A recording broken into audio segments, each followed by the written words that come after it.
Hi, it's me again with Corel Roll Tips and Tricks. And somebody sent me a video of somebody did a really good job on making something like this, but they couldn't quite follow along because there's no talking whatsoever.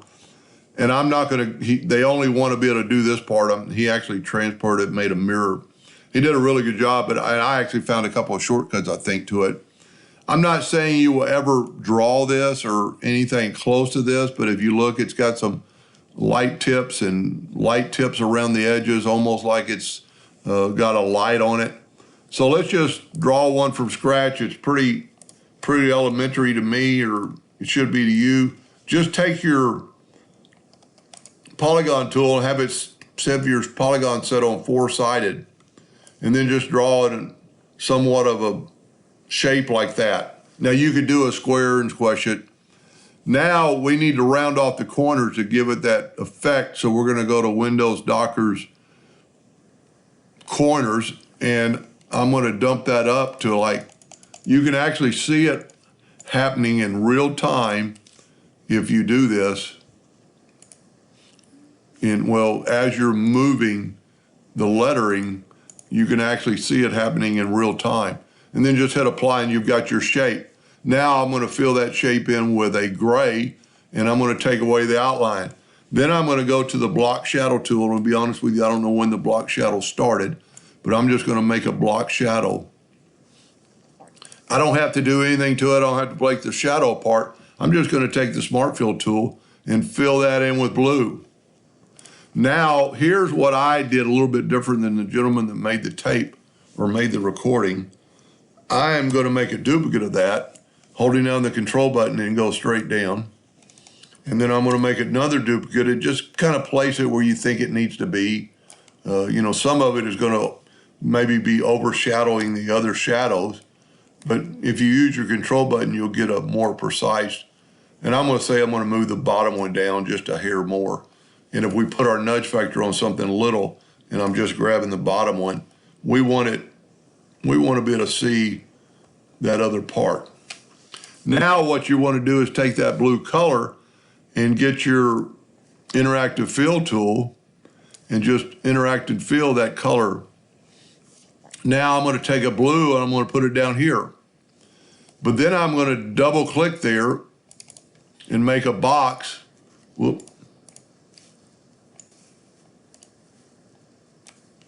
Make a box, and I'm going to make that box white.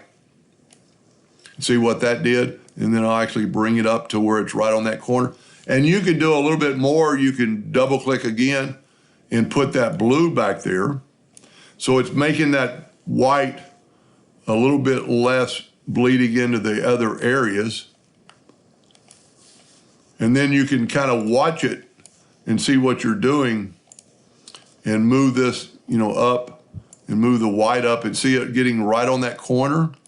And you can, space the blues out a little bit. But here's what I did different than the gentleman that did the video.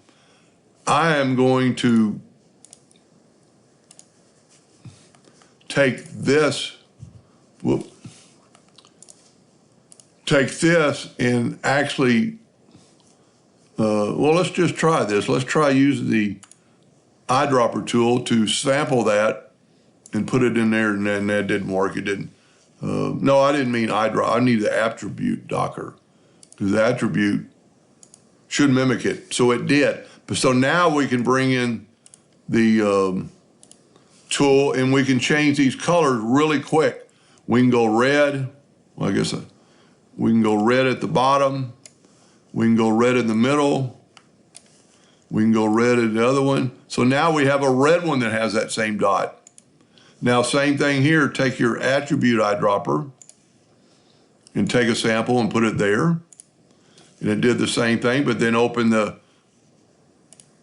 let's make this one yellow. So we'll put yellows there, yellows there, yellows there. And yellow's probably not the best color because it doesn't really show off that white. Let's change that to a green. I didn't even think about that. The yellow is just not going to show off that white reflection. But all I'm doing is adding colors to those swaps. And then we're going to do one more. So we're going to get our attribute eyedropper, and attribute eyedropper makes a copy. Whoop. I don't know if I did it right. Go back to the pick tool, attribute eyedropper, take a sample of that and put it in there. There we go. Now get back to the interactive fill tool, and let's change this one to this purple. Maybe not the best choice, but that's neither here nor there. And the last step, whoop, change them all to purple.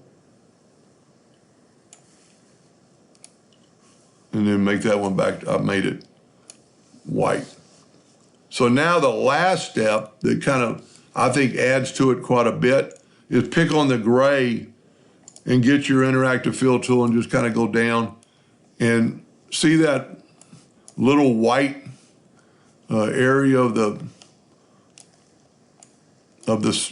part. You might not be able to see it, but it's just ever so white. Let's do it again. Maybe it's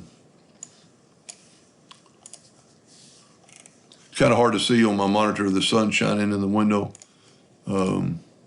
Let's actually make that color a little bit darker. So now the white kind of shows up. There you can see it. Now what's cool about the attribute eyedropper, just sample that, and there you go. And then to make this look better, take you a box of a different color, and there you go. Hope that helped just a little bit. Thank you.